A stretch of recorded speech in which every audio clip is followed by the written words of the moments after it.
पहचान लेते हैं, क्योंकि जब वो वॉलीबॉल के मैच के बाद बचा हुआ खाना उठा रहा था तब उसे एसजे के डैड ने देख लिया था। वो बिग माइक से पूछते कि तुम कहाँ जा रहे हो। बिग माइक कहता है कि जिम। और एसजे की डैडी सुनने के बाद ड्राइव करके वहां से आगे निकल जाते हैं। लेकिन एसजे की जो मॉम होती है, जिनका नाम एन है, वो सोच में पड़ जाती है और वो अपने हस्बैंड को कहती है कि गाड़ी को वापस लो। और वो बिग माइक के पास जाती है। वो कहती है कि स्कूल का जिम रात को बंद हो जाता है, बताओ तुम वहां पर क्यों जा रहे हो। माइक कहते हैं क्योंकि वो गर्म होता है। एन उससे पूछती है क्या तुम्हारे पास रात को रहने के लिए कोई जगह है। बिग माइक कहता है कि नहीं। एन सोच में पड़ जाती है और इसके बाद वो कहती है कि आओ गाड़ी में बैठो, और वो उसे अपने घर ले आती है। एन की एक बेटी भी होती है जिसका नाम कॉलिन होता है, और कॉलिन भी उसी स्कूल में पढ़ती है जहाँ पर बिग माइक पढ़ता है। एन बिग माइक को कहती है कि गेस्ट हाउस में मेरे बहुत सारे सैंपल्स हैं, इसलिए तुम्हें रात को यहीं सोफे पर काउच पर सोना होगा। दरअसल एन एक इंटीरियर डिजाइनर है और वो उसे गुड नाइट कहकर अपने कमरे में चली जाती है। पर उसे अभी बिग माइक पर शक होता है। वो अपने पति से पूछती है कि तुम इसे कब से जानते हो। वो कहते हैं कि मैंने सिर्फ एक बार देखा था। वो कहती है कहीं कुछ चुरा तो नहीं लेगा। उसके पति कहते हैं तो हमें सुबह ही पता चलेगा। और जब सुबह एन नीचे जाती है तो वो देखती है कि सोफे पर उसका पिलो, बेडशीट, उसका ब्लैंकेट सब कुछ प्रॉपर तरीके से रखा होता है और बिग माइक वहाँ से चला गया होता है।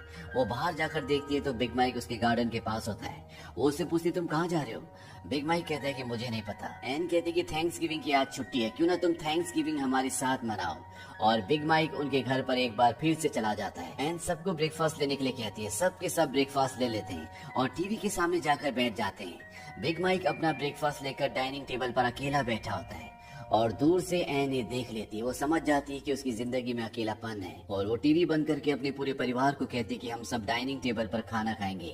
और वो सब के सब बिग माइक के साथ डाइनिंग टेबल पर बैठकर पहले प्रेयर करते हैं और इसके बाद ये सब वहाँ पर खाना खाते हैं। खाना खाने के बाद एन बिग माइक को अपने साथ ले जाती है और वो उससे पूछती है कि मैं तुम्हारे बारे में जानना चाहती हूँ। लेकिन माइक उसे कुछ भी जवाब नहीं देता। एन उससे पूछती है कुछ ऐसा है कि जो मुझे तुम्हारे बारे में जानना चाहिए। बिग माइक कहता है कि मुझे बिग माइक नाम बिल्कुल पसंद नहीं है। एन कहते ठीक है कोई बात नहीं, आज से तुम मेरे लिए माइकल हो, मैं तुम्हें माइकल कहकर बुलाऊंगी। और इसके बाद वो उसे उसकी मॉम के घर के बाहर ले जाती है।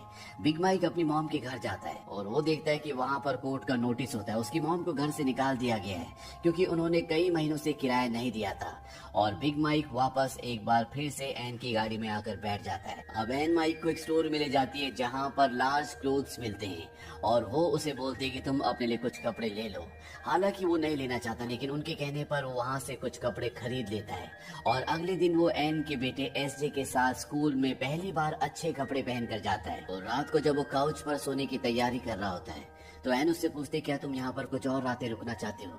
अगर तुम यहाँ पर रुकना चाहते हो तो मुझे तुम्हारे लिए रूम अरेंज करना होगा। माइक यानी कि माइकल कहता है कि मैं यहाँ